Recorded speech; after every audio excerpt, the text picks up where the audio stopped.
The most widely published book in human history reveals that we are created in the image of God. Throughout our human journey, each encounter is an opportunity to see the shared humanity in ourselves and others. Regardless of one's views on religion, each experience and each story weaves us together towards a common path. A path of transformation, a process of growth and understanding, a recognition that, at our core, we share a common destiny. What does the search for truth really mean in our lives? How can we find a sense of unity in a world so diverse and divided? As we reflect on these questions, we start to uncover a fundamental connection that binds us all beyond our differences. Welcome to Created in the Image of God, Building Vibrant Communities, with our host, Wade Franson. Tonight's episode is the Sower of Black Field. Good evening, everyone. It's your host, Wade Franson, and I could not be more excited about tonight's program. We have a woman who has a diverse background with a variety of experiences, but her most recent accomplishment is to write a work of historical fiction based on real life events, which just so happens to be on this very day #1 in new releases for historical biographical fiction, and way up there in other categories as well. The woman's name is Katherine Koch, and I'd like to welcome her into the studio to get started right away. Welcome to the studio, Katherine. Thank you, Wade. Be here. Well, it's really good to have you here. I've been anticipating this. I've been reading your book. I've been learning about you and what you're going to share on the show tonight. And I know the audience will just love this show. I'll mention right up front, in case some of the audience is seeing a little bit of blurring on Katherine's camera. This was a little bit of a technical issue that we were unable to fix, so we're just going to go with it. Hopefully, it won't detract too much from anyone's enjoyment of the episode. So Katherine, as we always do in our show, we like to get to know the real you by talking about your creation story. Where do you come from? Who were your parents? What were the circumstances that you were born into as you grew and developed before you took conscious thought to the path that you were going to travel? So share with our audience a little bit about your earliest experiences. And I know you have slides too, which you can at any time just ask me and I'll share those slides. Okay, the very first one, because I have some graphics there. Absolutely. Let's just bring those in.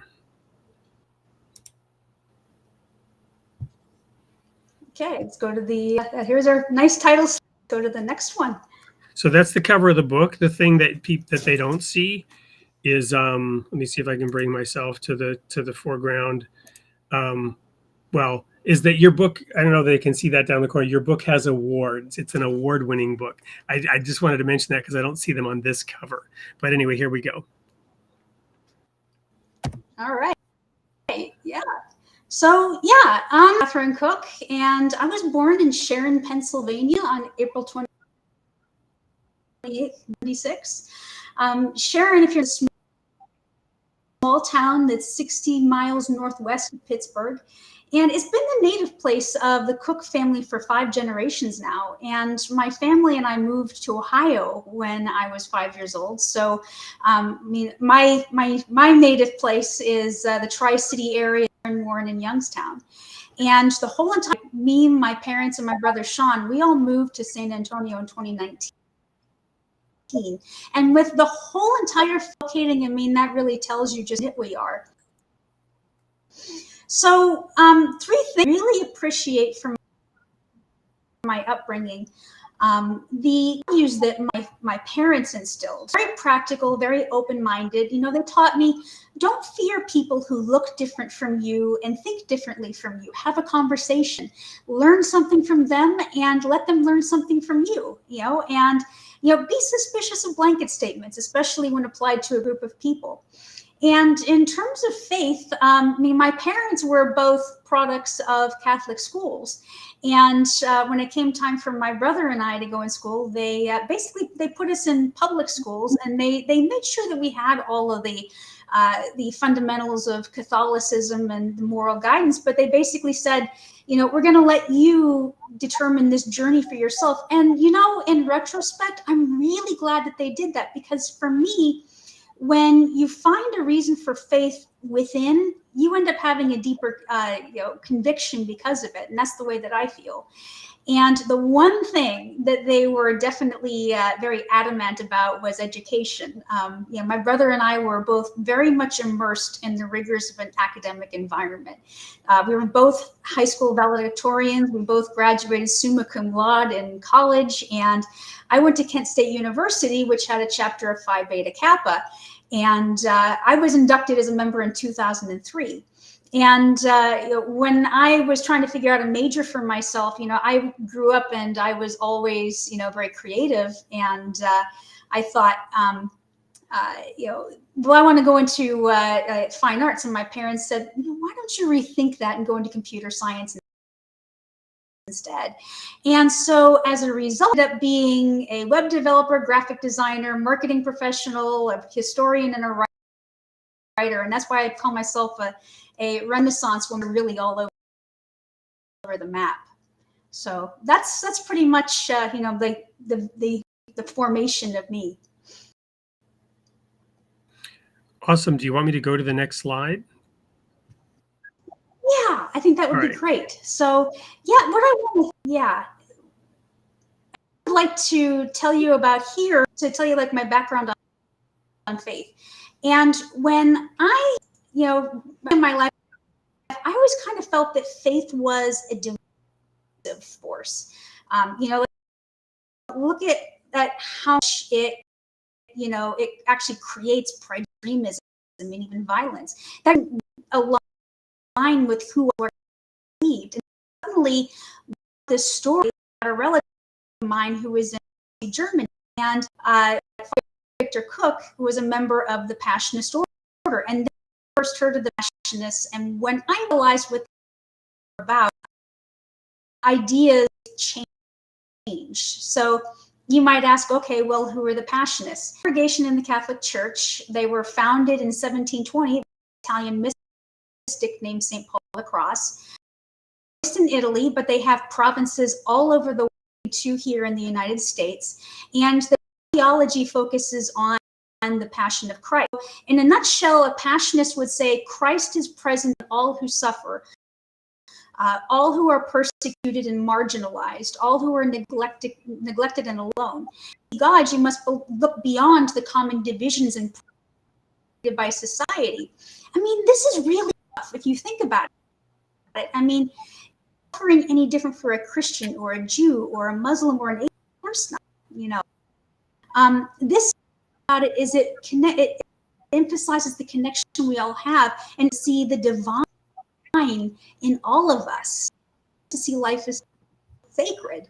And it calls upon to show each other compassion and healing. And I'm really right about that. And what really blows my mind is, can you imagine this message here being Germany?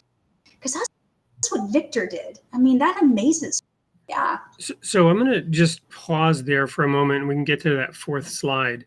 But when we were talking in the studio before the show, and this came up about what the heart and core of the Passionists were, two verses came to my mind.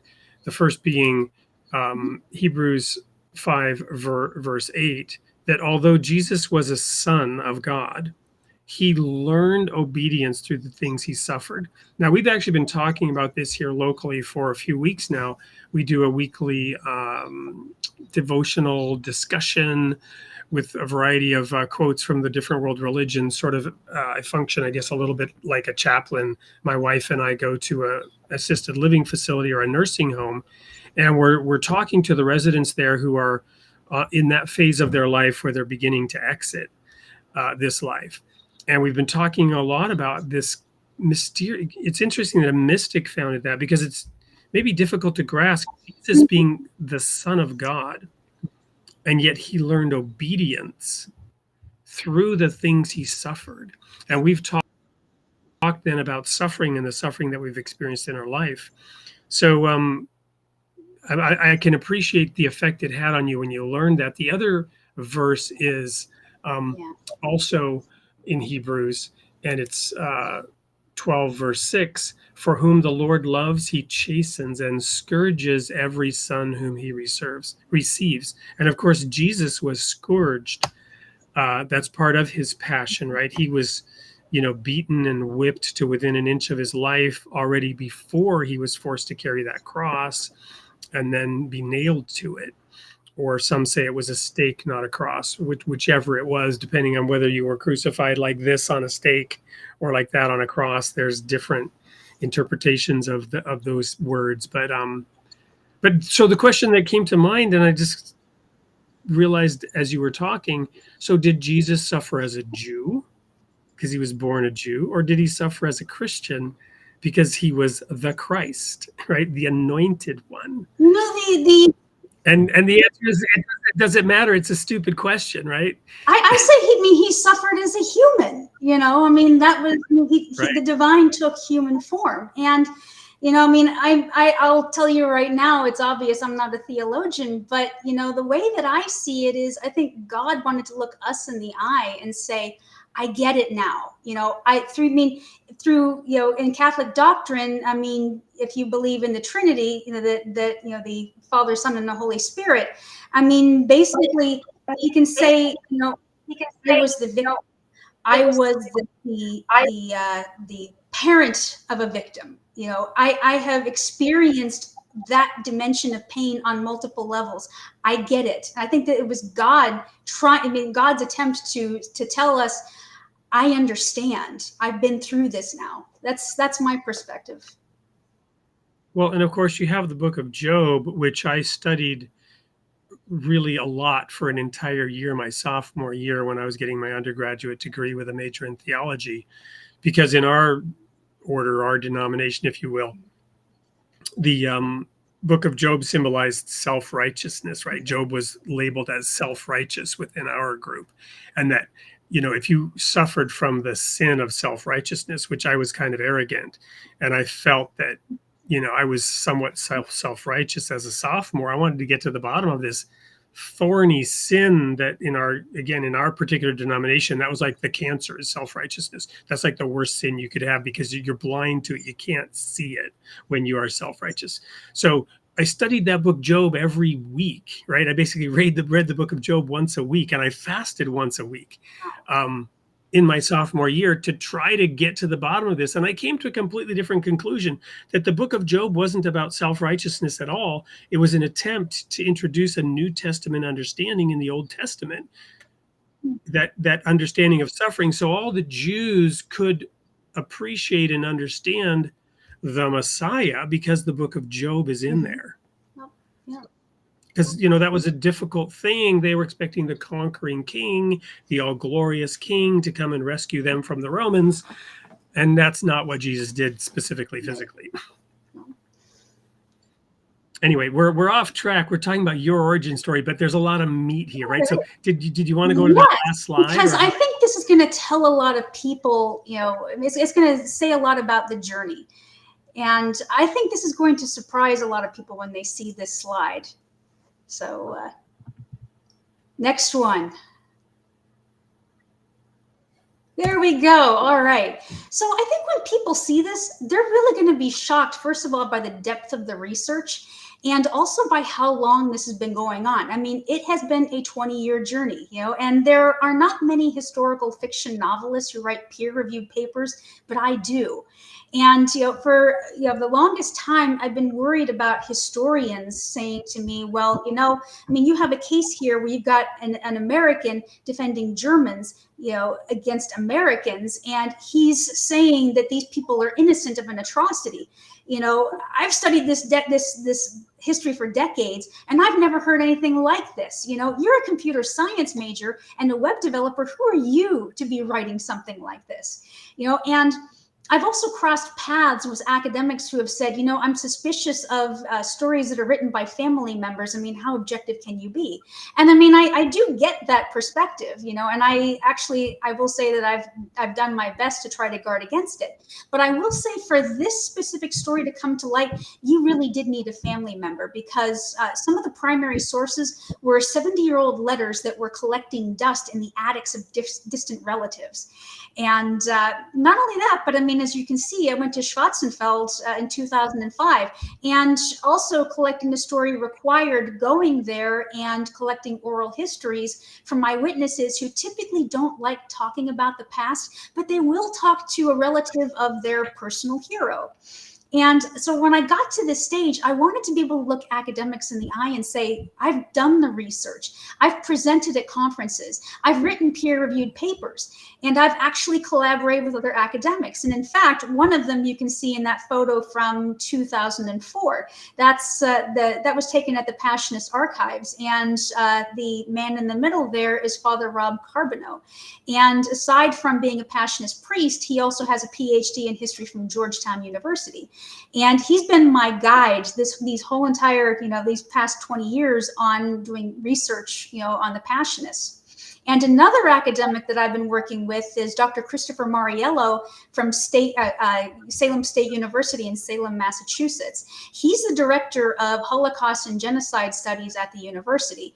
And we co-presented a paper in 2013 and at this conference. And he has extensively researched the American army coming into Germany, and basically he coined this term forced confrontation. So he's done extensive research into cases like Schwarzenfeld.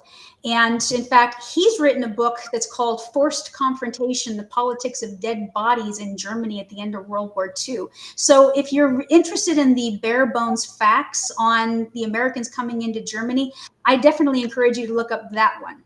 So, yeah. Awesome. So what we're going to do now is go to our first commercial break, having covered your background and how your journey to get to that book.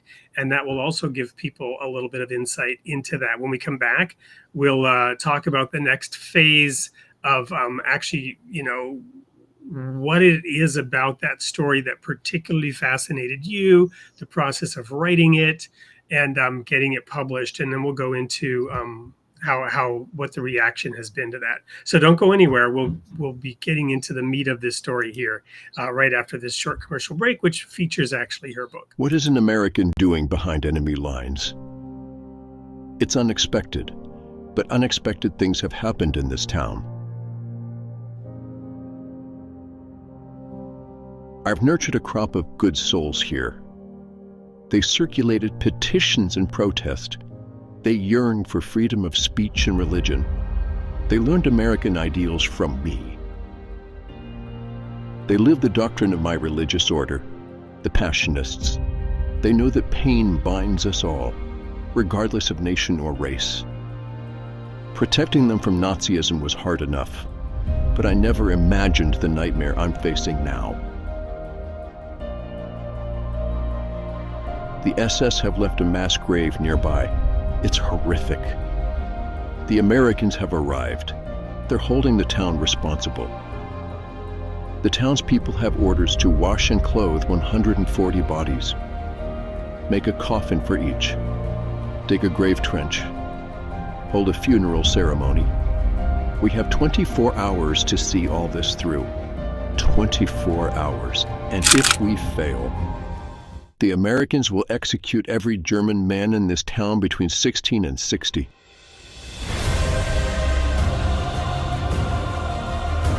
Lord, have mercy.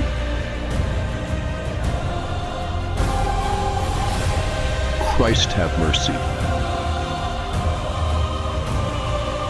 Lord, have mercy.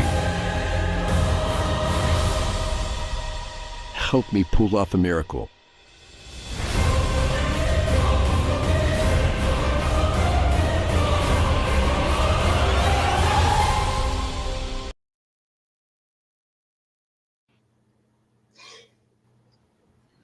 What a what a powerful video that gives us a synopsis but leaves plenty of mystery and intrigue that I'm sure, I've gotten partway through the book. It's just a matter of time. But even in those opening sections, the book drives you through. And I will bring up again what I mentioned at the beginning. Today on Amazon, it is the #1 in the historical biography, fictional biography category, I believe it is.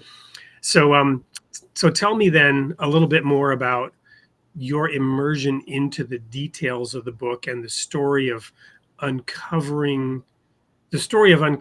Yeah, definitely. Do you want to bring up those slides again and go to, yeah, because I want to show a picture of the real guy and tell you a little bit about who he was. And here we go. So yeah, this is my relative, Father Viktor Koch. And to give you an understanding of the relation, he is my grandfather's uncle, on my father's side. So my father's father's brother. And he was the eldest son of the first members of my family to immigrate from Germany to the United States. He was born in Sharon, Pennsylvania, same place as me. And as far as what he was doing in Germany, in the 1920s, the Passionists in the USA began launching missions to foreign lands. And Father Viktor was tapped to establish a new branch of the Passionist order in Germany. And he was perfect for this because he grew up in a community of German immigrants and he knew the culture and the language. So he successfully established 3 monasteries. The first one is in Munich. The second one you see there is in Austria. And the third one is in Schwarzenfeld. And that's the location of greatest importance because that's really where the Sower of Black Field takes place. And that's where the most climactic events happen. So in the process of creating this province, Father Viktor witnesses the rise and fall of Nazi Germany behind enemy lines. And actually, if you want to go to the next slide, Wade, I wanted to show you this map for a couple of reasons. First of all, I mean, it kind of gives you a sense of geography. And it shows you where Schwarzenfeld is located. But this map is important for us another reason. You'll notice the location of monastery number 2, which is in Austria. And you'll say, okay, well, why is that important? It's important because he resides there just long enough to meet the residency requirements to get Austrian citizenship. And you might say, well, who cares about that? Why is that important? Well, when the Nazis take control of Germany and they begin declaring these rules that restrict the Catholic Church, one of them is that all priests in Germany, if you want to perform pastoral duties for German citizens, you have to be a German citizen yourself. No foreigners are allowed to perform those. You're not allowed to celebrate Mass. You're not allowed to hear confessions, none of that. Now, clearly, if Father Viktor is born in the United States, he's an American citizen, and that's a big problem for him. But because he has that Austrian citizenship, that changes things. And you might say, well, why is that? Well, if you remember your history, you remember that in 1938, Germany annexes Austria. And when the Anschluss happens, all Austrian citizens are immediately granted German citizenship. So if he has Austrian citizenship, he's a German citizen. That means that he can legally stay and preach in Nazi Germany. He gets around that law. So I'd like to go to the next slide because this is going to make a really important point. So let's ask ourselves seriously, why should we believe that the people of Schwarzenfeld paid any attention to Father Viktor? Why is this not just wishful thinking? Why is it that they didn't say, well, he's a foreigner, who cares what he says? And that's why these slides are so important. So let me paint the context. It's these people that you're seeing, it's 1933, 1934. These people are living in the middle of the Great Depression. And as bad as it was in the States, it was way worse in Germany. The country had to pay war reparations. And so the people that you're looking at, they're desperate. Unemployment is rampant. They have no jobs. Now, suddenly, this American priest is showing up and he needs to have a monastery built in this town. And he's hiring. And he has, to give you an idea, he has the modern day equivalent of millions of dollars to make this happen, millions of American dollars. So not only is this guy ministering to their spiritual needs, he is rescuing them from poverty. He's taking care of their physical needs as well. This gives him a profound influence over this local population. So what you are really looking at is this formation of a highly unique microcosm. You have a mega popular American priest because he's saving them from poverty.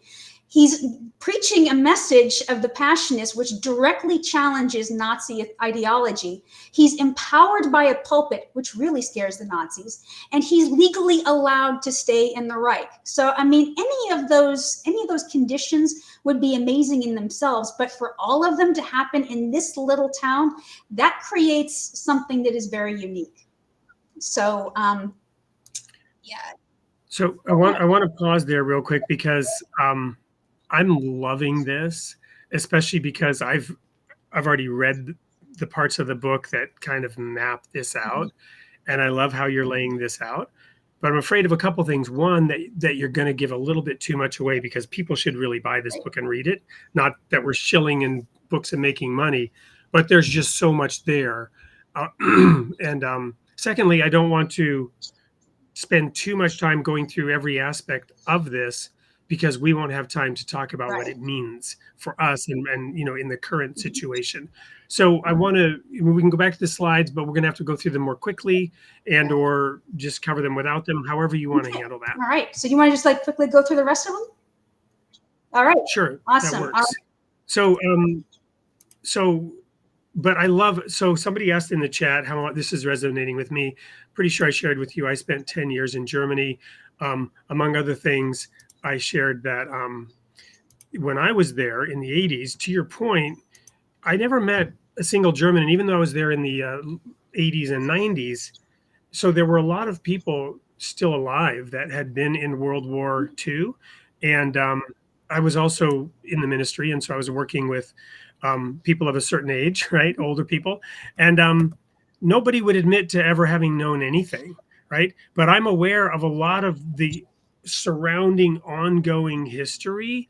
And I just love how you're bringing all this to light and making it real and doing so in a way that allows people to really deeply reflect, not just on this aspect of history, like you're studying some frog in biology and you're dissecting it, but really asking those essential human questions about us, our society, which we're going to get into here towards the end of the program. Okay, excellent. So I'll go through these really, really fast. Now, the reason why I wanted to show you this collection of photos is because they really do, they tell the story of oppression that Viktor himself is under. He came to establish monasteries in Germany, and you can see 2 of them are being taken away from him. Those are the pictures that are on the left. And at the point when he's being taken out of the monastery in Schwarzenfeld, he basically takes a stand and says, "Okay, I'm going to stay here." And what they do, what he does, is he entrenches himself in this little dingy flower sacristy, and that's the photo that you see on the right. And I mean, when I went to Schwarzenfeld and I stood in that room, it's the size of a walk-in closet. It was amazing to me how small it was. And, I will say that what this really made me appreciate, I mean, he's under oppression. And as an American, it made me realize, I mean, all of you who are listening here, can you name the 5 freedoms in the Constitution and the First Amendment? Petition, press, assembly, speech, and religion. Can you imagine living in the grip of a hostile regime where you have none of those? I really wanted Americans to feel that through this character of Father Viktor. I wanted to show, how with his identity as a Passionist, how is that helping him cope? How did his American values give him a discernment and an objectivity that the Germans did not have? And even more importantly, how did his views on all of this impact the Germans who were looking to him for moral and spiritual guidance? This really, I mean, everything that we're looking at, these are actually not spoilers. This is the heart of the novel that we're talking about right here. And this is why you're going to find it's completely different from any World War II story you've seen or heard. So, let's quickly go to the next one. Basically, when I made the statement that the Germans wanted to talk to me, I wanted a graphic to support that. This image here, we went to Schwarzenfeld in 2005, and we went to Sunday Mass. And immediately afterward, I had all of these Germans that, from that time period, flocking around me. And one of the things that I feel it's very necessary to say is there was no self-interest on their part. This wasn't like, hey, tell my story. They wanted to tell me about Viktor and how much he meant to them. And in the process of listening to their stories, I asked, well, tell me your story. Tell me what you remembered for that time. And it really gave me a very nuanced understanding. And really quickly, let's go to the next one, because this follows the same idea. So in the story, you're going to encounter other characters besides Viktor. Now, the names and the relationships are going to be fictional, but that was just because I wanted a narrative that flowed, nice and easy. But what these characters do is they reenact the stories of real people, and I just wanted to show you their faces and names. So the very first one at the top is Frau Barbara Friese, and her experiences play out through the viewpoint character of Frau Helena Heidel.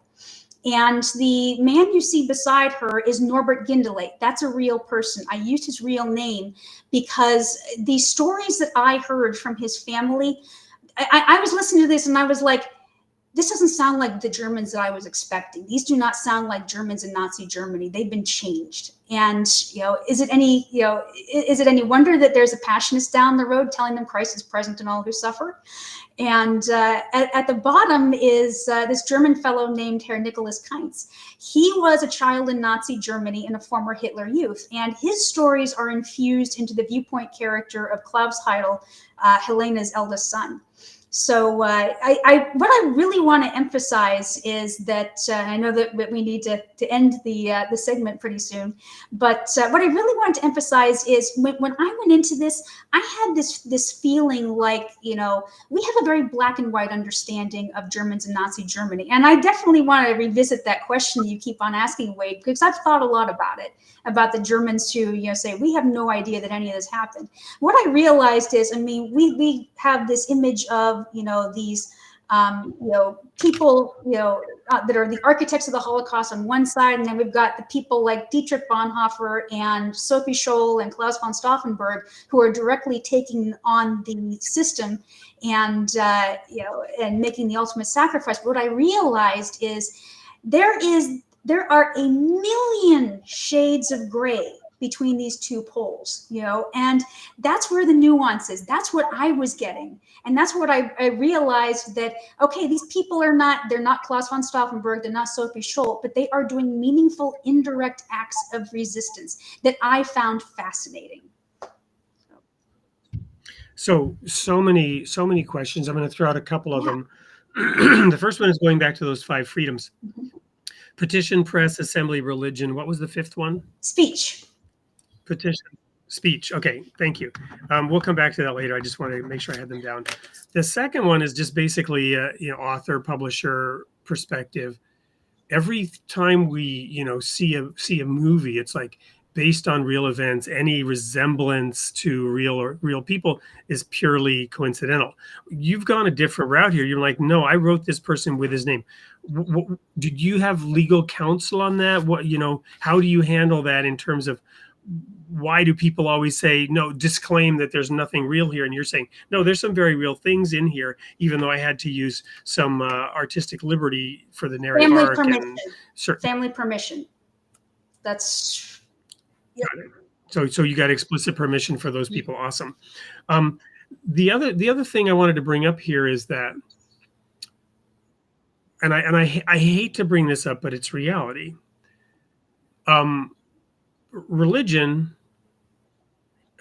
Christianity, and even the Catholic Church bears some responsibility for portraying the Jews in a negative light, Christ killers kind of thing.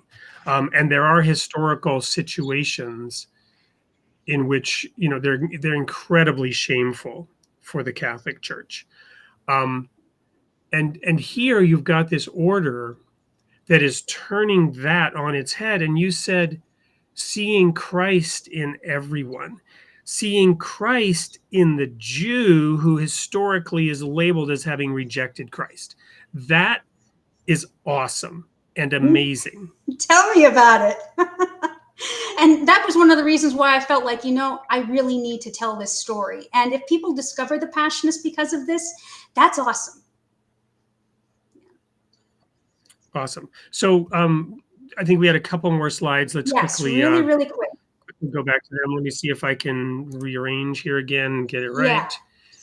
So that we can feature the slides. There we go. Next slide. So I want to very, very quickly gloss over, because people who have not read this book, I'm sure that everybody's like, well, what is this atrocity? What actually happened that precipitated this? So I want to touch upon that. So first of all, this all starts early in April of 1945. Patton's Third Army is starting to sweep deep into Germany.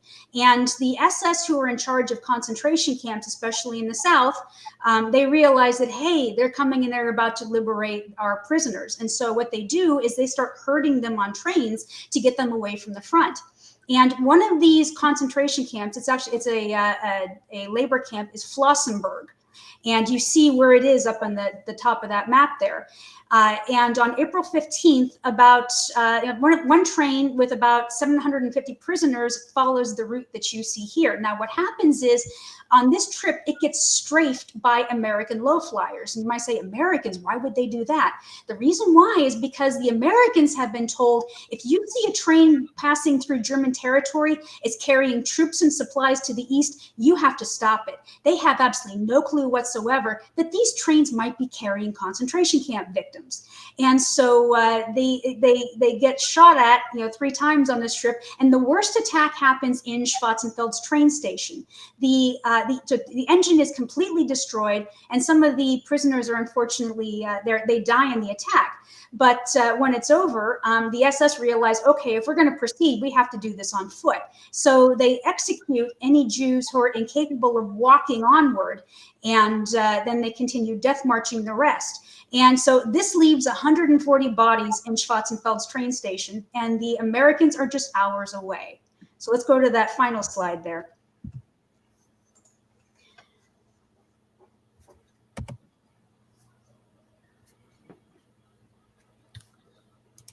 Sorry, I don't know why it's not.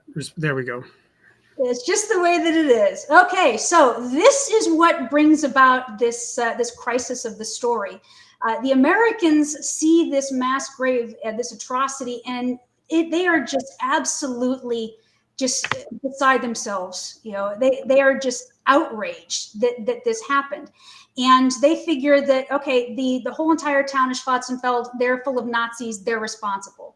And the American commander, as you saw in that clip, basically says that the town is ordered to tend these victims in 24 hours. And if they fail, the Americans will execute all of the German men in this town between 16 and 60. And if you wonder, well, why 16 and 60? The reason why is because this covers the age of anybody who would have been a combatant in the German army, plus anyone who would have been conscripted in the home front militia, the Volkssturm.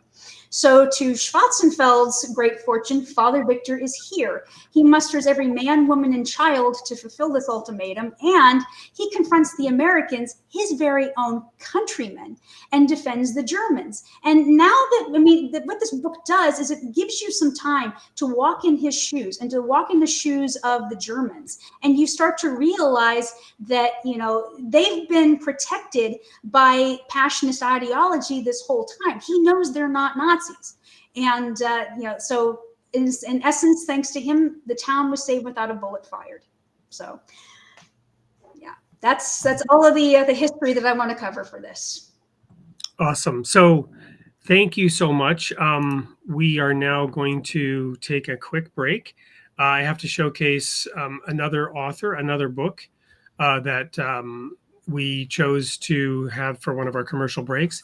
This is the same period, different situation, somewhat more well-known, but unknown to most people, in which the Hungarian government had a regent over Serbia, Admiral Horthy, who took, and Admiral Horthy was an elder statesman. He was one of the first, or he was the first anti-Semitic statesman in Europe. Hitler looked up to him.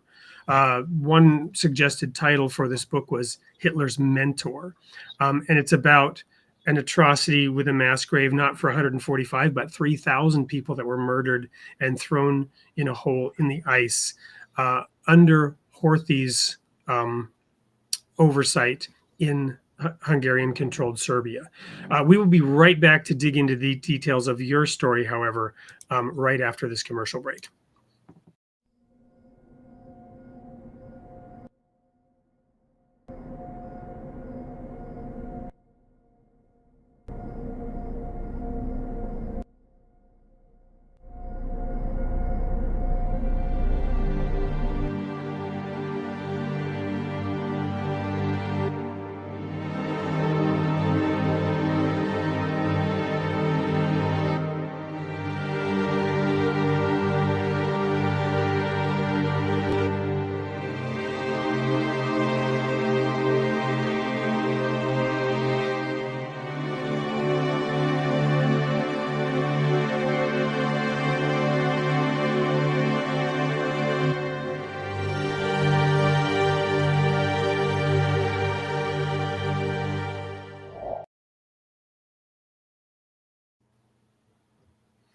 That's a book written by Alexander Velchik, who did original historical research similar to what you did, though he was visiting graveyards, categorizing the names of all the people and speaking to a few who still survived about their dead relatives, and gathering together and putting together the pieces of the story from that area of the world. The book was published in 2014. 2012, and in 2015, the UN unveiled some of the archives from World War II and corroborated some of those events. Horthy was never brought to justice because he was respected by Stalin as a general, and he was an ally of the United States in the subsequent Cold War and efforts. So, in the fight. Anyway, he was an ally in the fight against the Germans with America. So off on a tangent, I apologize, but I wanted to share why we showed that particular video. So back to your story now. So many differing perspectives. We talked, and I don't know if it was in this show or right before, about on the one hand, you have the evil Nazi collaborators, and on the other hand, you have people who sacrifice their lives to save the life of another, and yet you have every shade of gray in between those. And naturally, my experience, people not wanting to talk about it or admit they knew anything, knowing how much they would be judged, much easier to say we knew nothing, much easier to paint yourself as entirely white when that is in fact not true. You are a shade of gray. We are all shades of gray.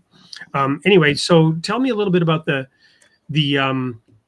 aha moments, the self-discovery that you experienced in going through this and writing the book. Yeah, I keep on thinking about this conversation that we've had. I think over several, times, where you've talked about, none of the Germans want to say what they know. And, what I reflected on is context. Well, and they have a word for it, right? I mean, that was this particular era.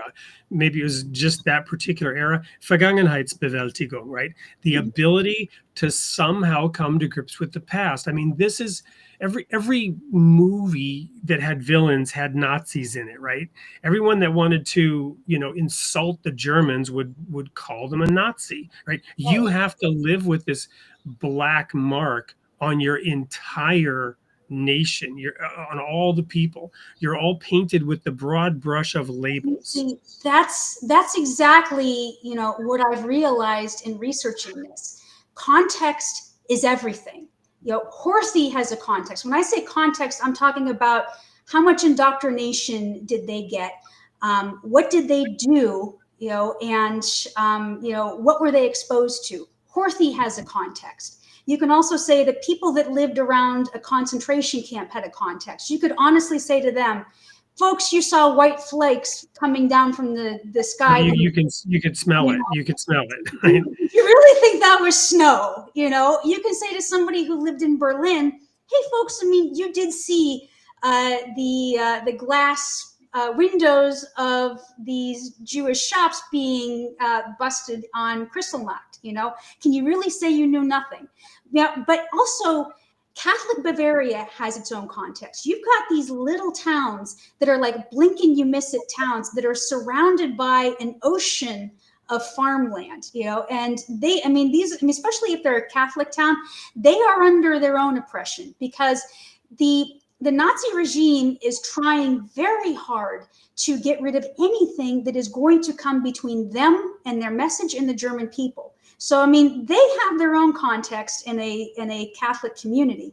And Schwarzenfeld, with an American over here, you know, an American Passionist who's telling them Christ is present in all who suffer, they have a context that is entirely separate from all of that.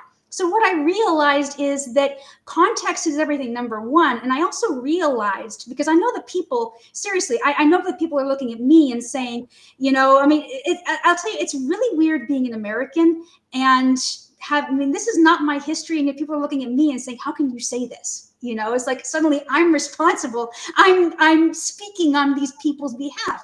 And, you know, and I think that that's the reason why Viktor came to the States and said nothing. We did not find out about this from him. It took like, you know, that I can tell you, you know, I can set up a whole nother episode just on that alone. But what I and getting back to this thing about even Jesus learning obedience from what he suffered, mm-hmm. I can empathize with that for the simple fact that, you know, I was a victim of domestic kidnapping, smuggled out of the country, separated from both parents for 2 years and my sisters.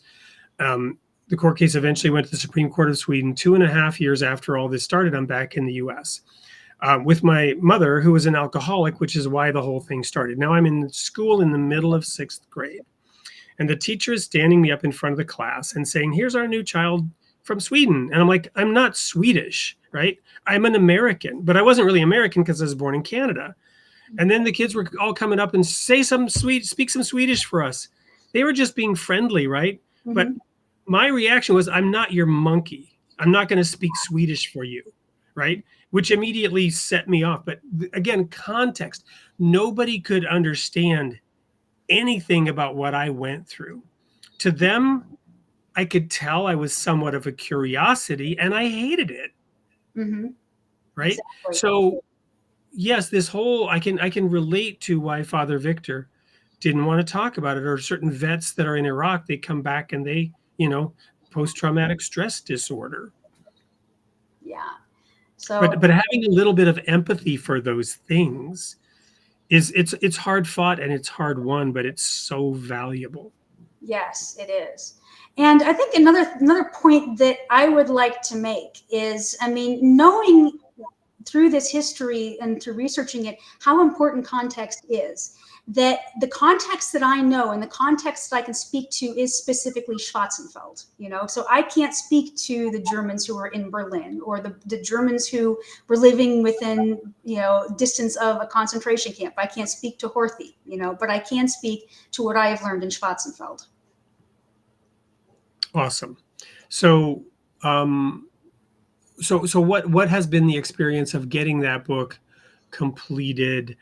You know, I love that sort of arc of the 20-year story of you starting in 2005 and then going through these various phases, publishing your first paper about it, decisions along the way you had to make about how to write the story, and now it was unfolding and what the real story was. I'm sure you went through like 10 different versions of what the real story was here.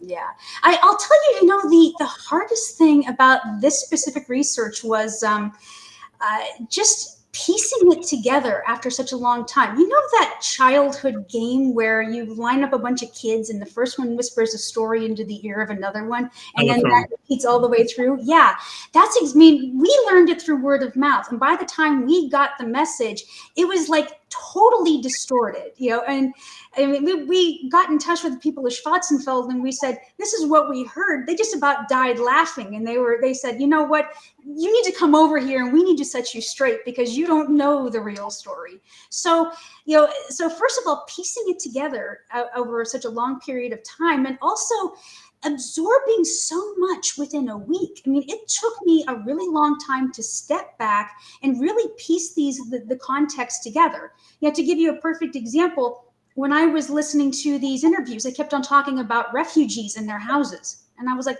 why are the refugees in their houses? They said the houses were so packed, the only room that didn't have somebody living in it was the bathroom. And I was like, what are they talking about?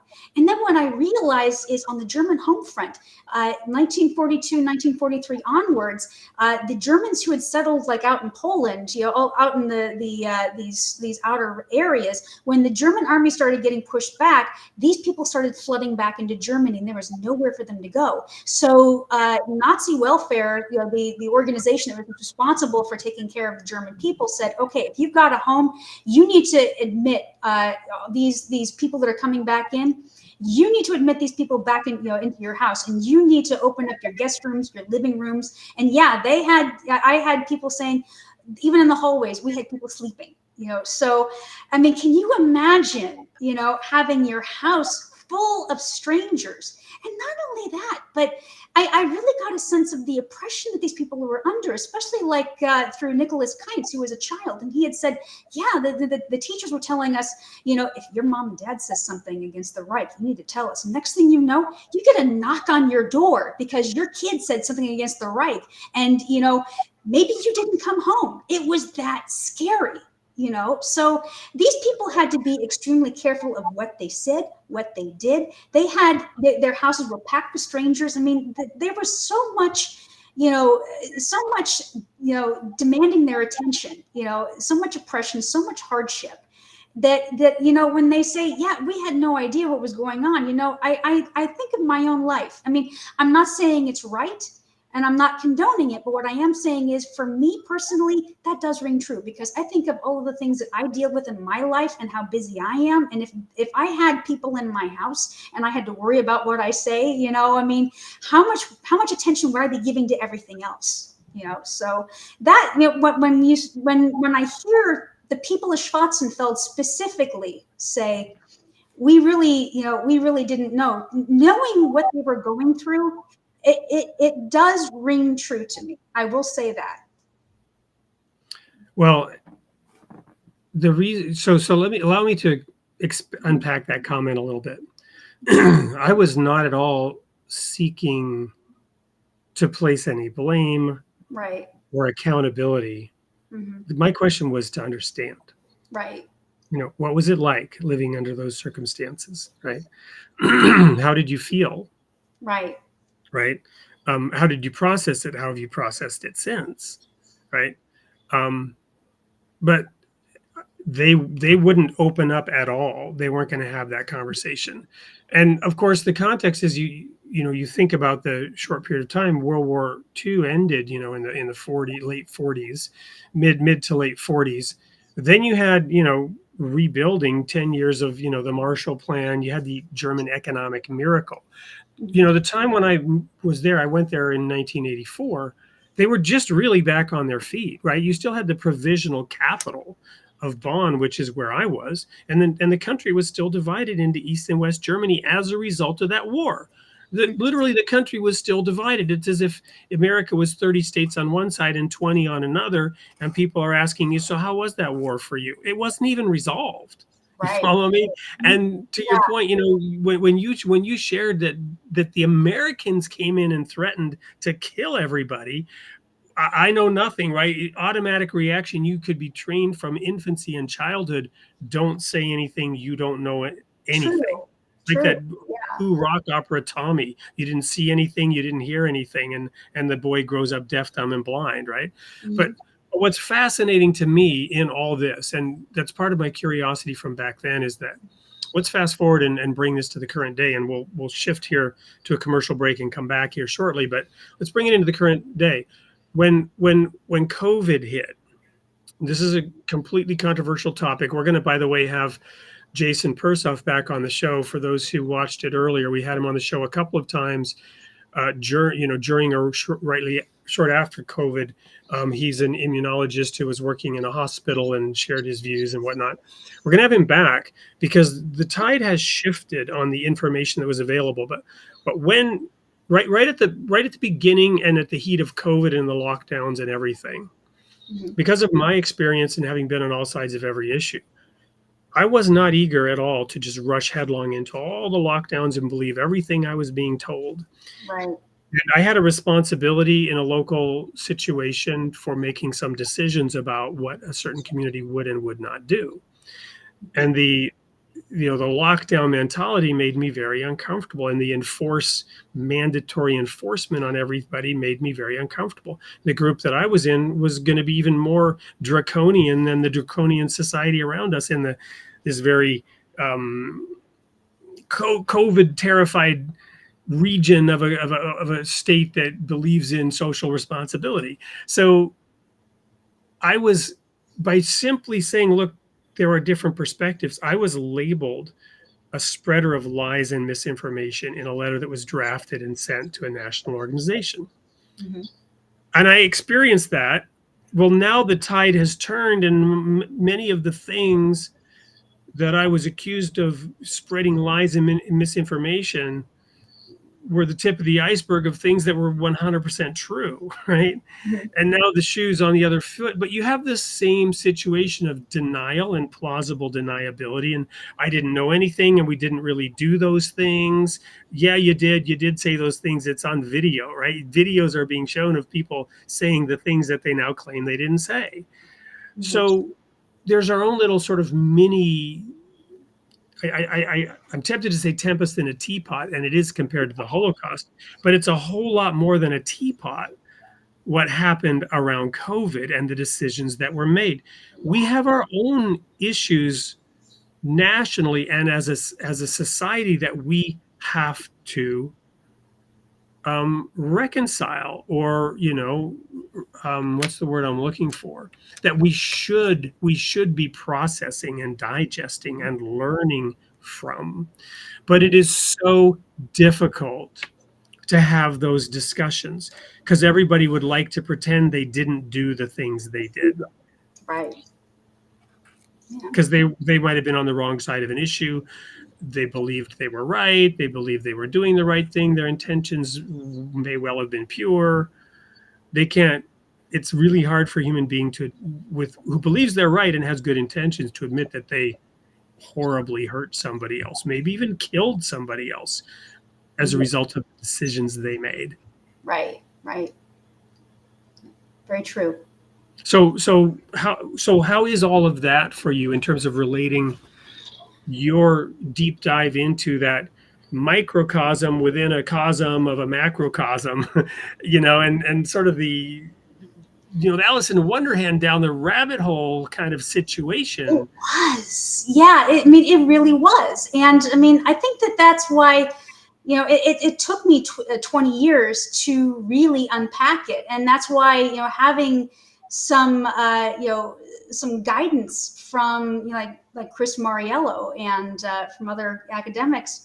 That's why it was so important, was first of all to understand the context of what I was looking at and to understand how unique it was. I had no idea that that the German Catholic Church was being as persecuted as it was. I didn't realize how unique it was that having an American who actually was able to preach. He should not have been able to do that.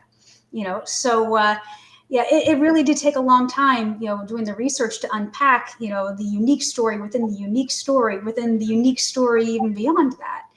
Yeah. Many layers of the onion. Well, we're going to go quickly to our last commercial break. A much more positive ad than the ones we've shown about being the change you want to see in the world and doing good.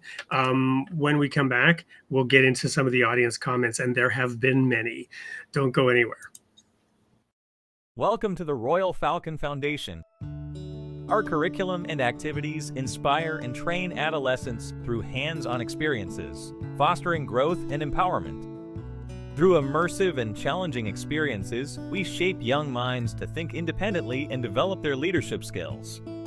Our programs foster new friendships and unity, shaping young leaders to tackle real-world challenges with confidence.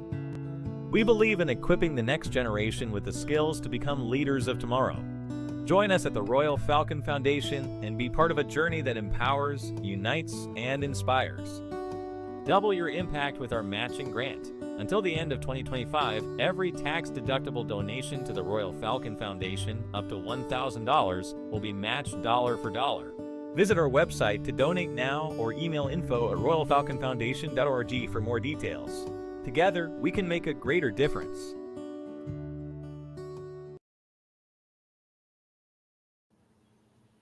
So a comment about that video: if Jesus learned obedience through the things he suffered, and God chastens every son whom he loves, and he even uses the word scourge, how do we give children the kind of experiences that they need without being called into child protective services, right?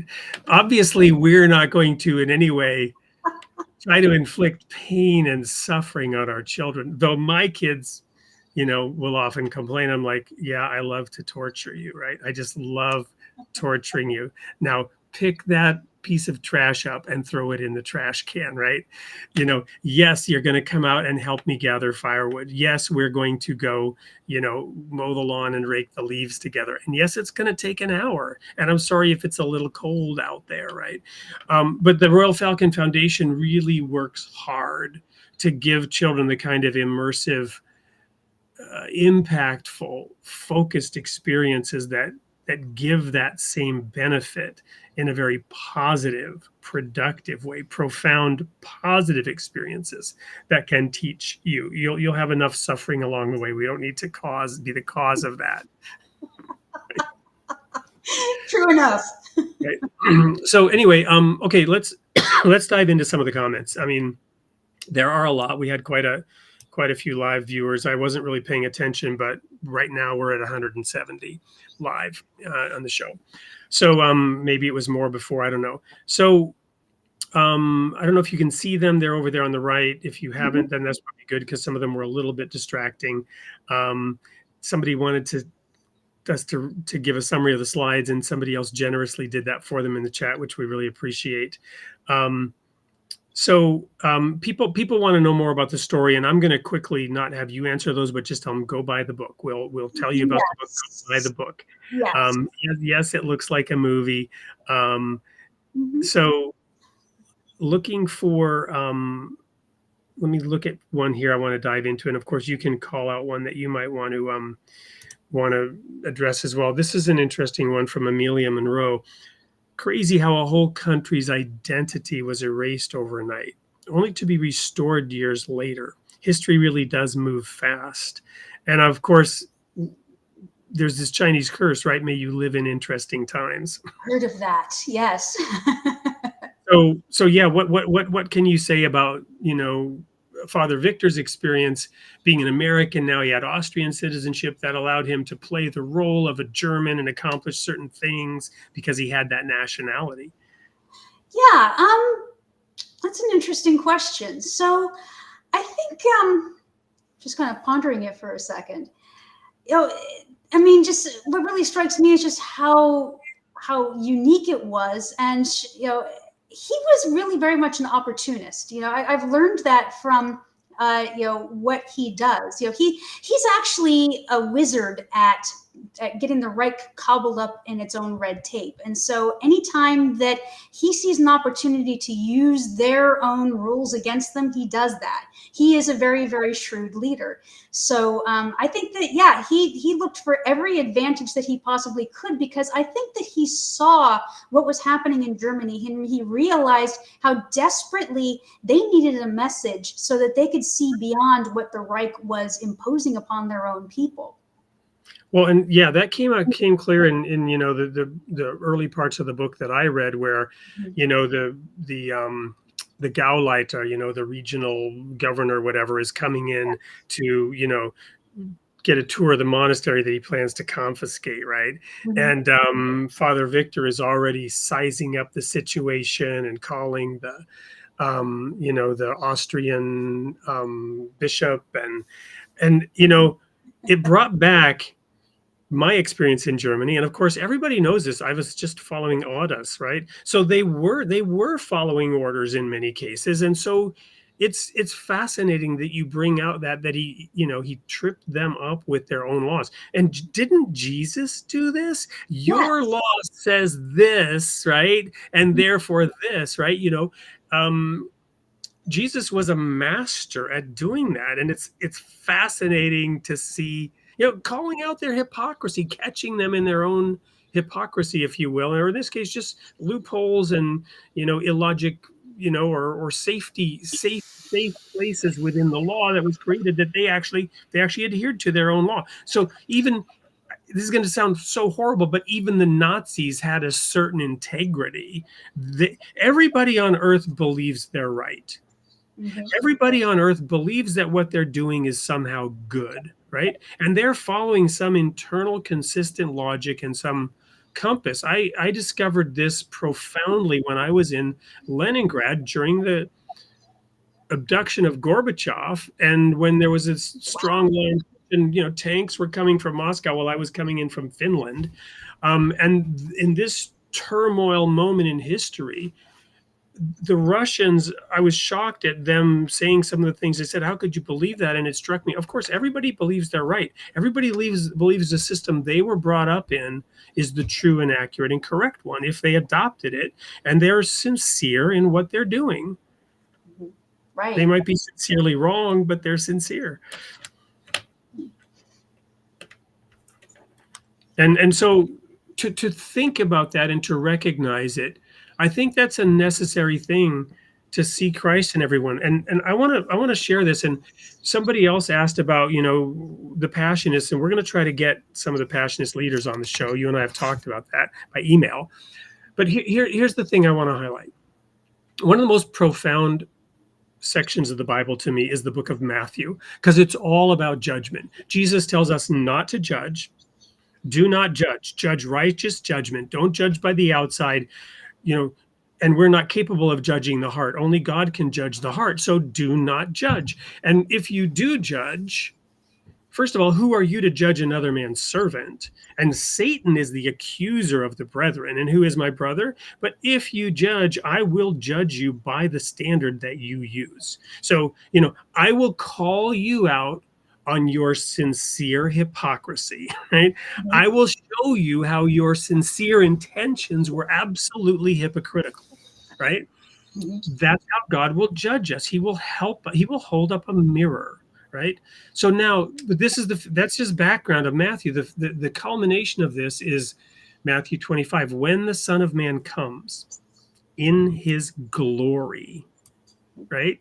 In his glory, the glory of God will descend to earth. When the Son of Man comes in his glory, he will judge the nations. Now, I always applied that personally because then he talks about the sheep and the goats. And it's good to apply that personally. I gave a sermon in Estonia about this subject, about the sheep and the goats. And because I was invited back at this anniversary thing with a church that had split down the middle, and I was no longer part of that group, but I was respected enough they invited me, and I tried to come up with the right sermon. And I said, look, we should want to be a sheep, not a goat.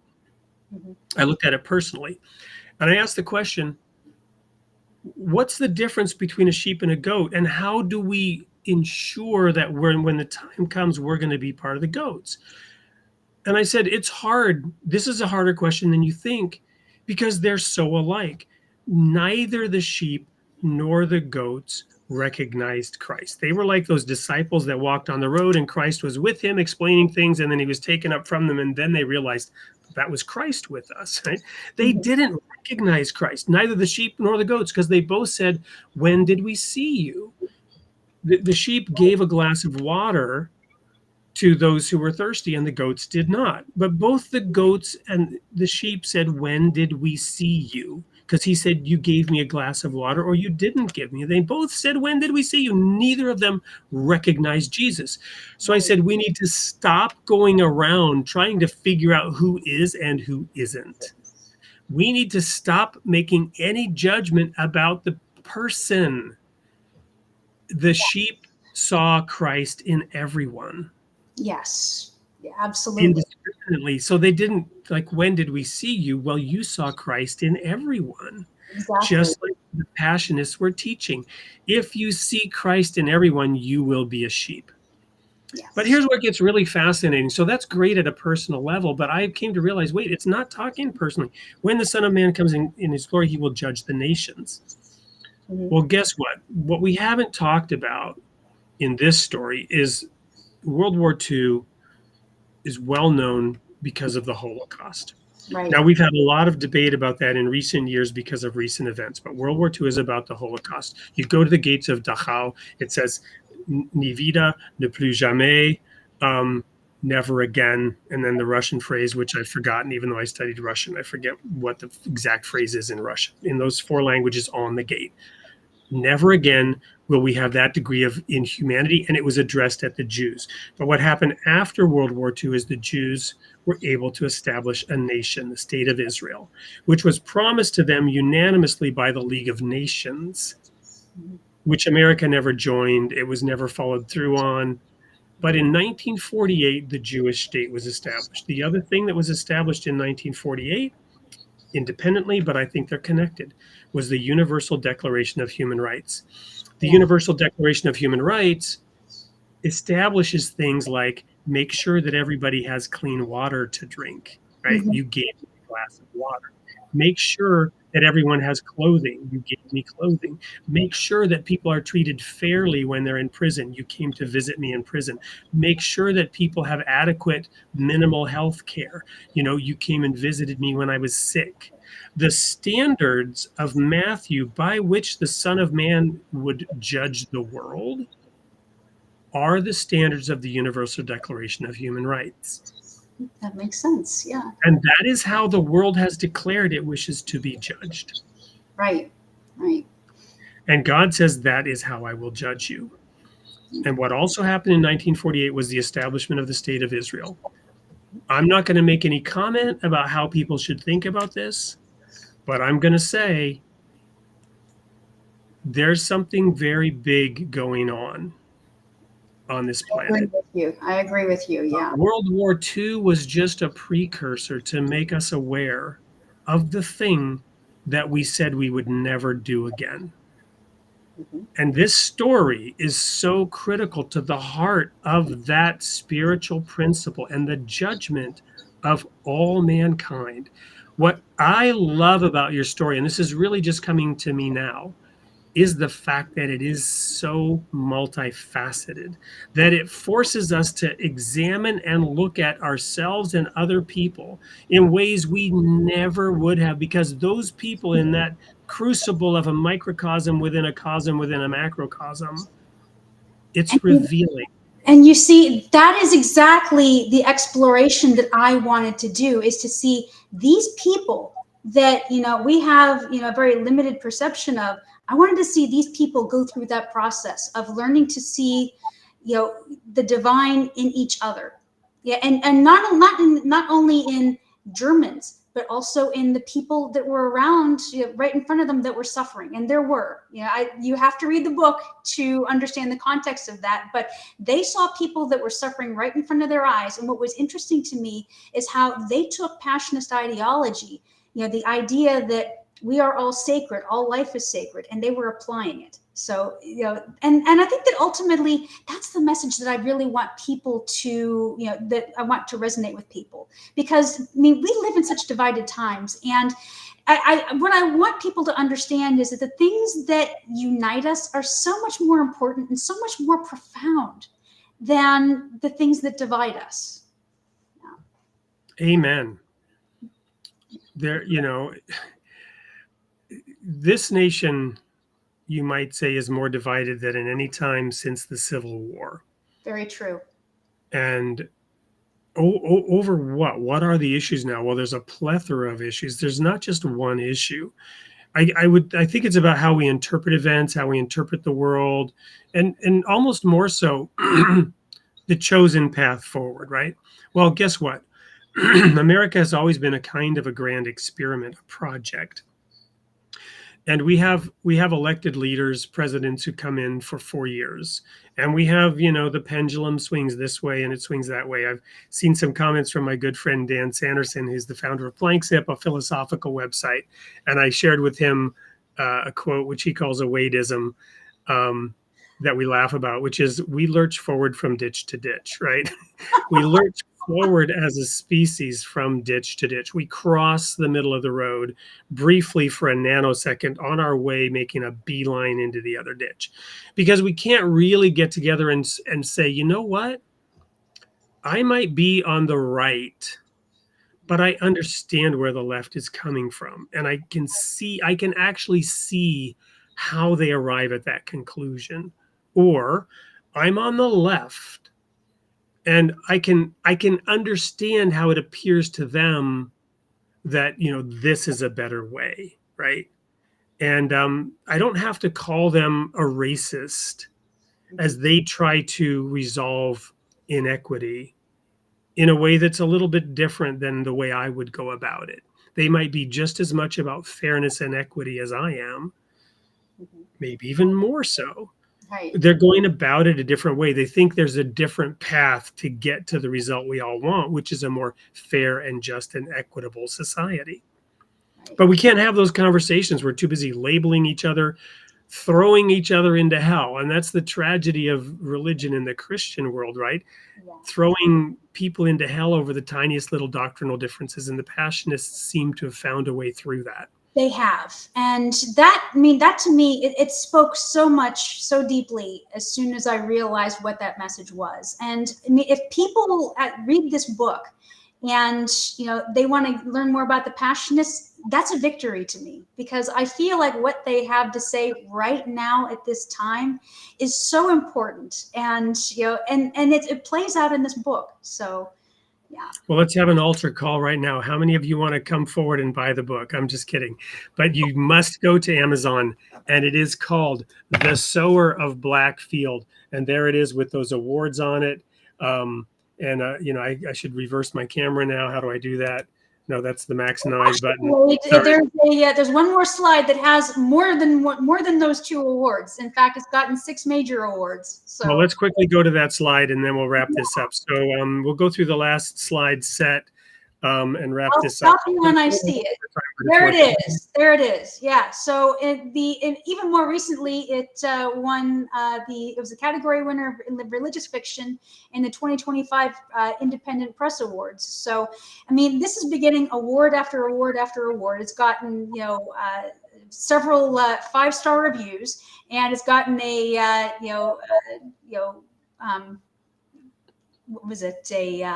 it's gotten a good rating from Kirkus Reviews, which is very prestigious. So That's awesome. That is awesome. Well, Katherine, what words do you want to leave our audience with tonight before we do the last thing I have to do, which is the sneak peek for next week's show? I think there's so many reasons to pick up this book. Aside from learning about this obscure episode in World War II history. There's so much to learn, in the history, but also pick it up to learn what the Passionists are about, and to really, to get a very vivid exploration of what life was like during that time, for these people and how they were reacting to Passionist ideology. Awesome. Well, we're out of time. There were so many great comments. I'm sorry we couldn't get into more of them. But based on that, I'm sure that many people would like to see you back on the show, and we'll look for that opportunity. So just thank you. It's been an honor. It's been an honor to have the chance to go through this with you, to sort of bask in the glory of what you've accomplished over the last 20 years. And we'll continue to hear good about this book and the resonance that I'm sure to receive. It gets out there more and more. Thank you so much, Wade. It's absolutely true, and it's my honor and pleasure. So we will try to get Katherine back for all those people in the audience who want that, and we'll go now to the sneak peek for next week, and we'll wrap up the show with that. And until then, may God be with you, and we'll see you all here next week, same time, same place.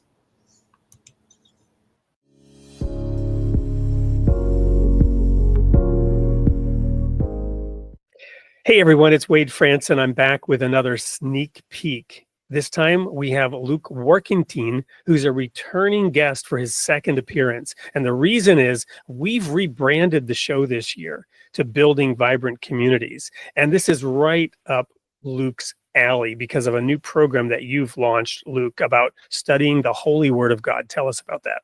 Yeah, it's great to be back, Wade. I'm really excited for what you guys are doing.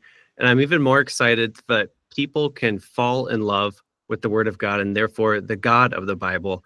And we have this program, we call it The Bible is Alive.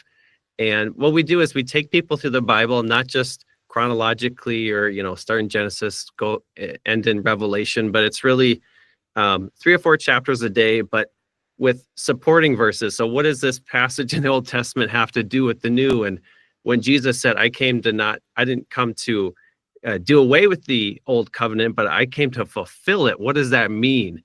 And how does it apply to our lives in the daily application? So every day, it's either in podcast form on YouTube, or you can just read at your own pace, however you like it. And it's a lot of fun. We just want people to get ready, get their hearts ready. I think, look at the last 2 years in our world, all this stuff that's going on. We're seeing, I believe, biblical prophecy unfolding before our very eyes. And I think we should study that Bible. I think we should understand the God of the Bible and his plan for you and me and whoever's listening. God has a plan for your life. And I hope you tune in. I think it's going to be a really interesting discussion. Amen. And I can testify that, as you look at me now, you see, I'm no longer a spring chicken. I've been studying the Bible my entire life.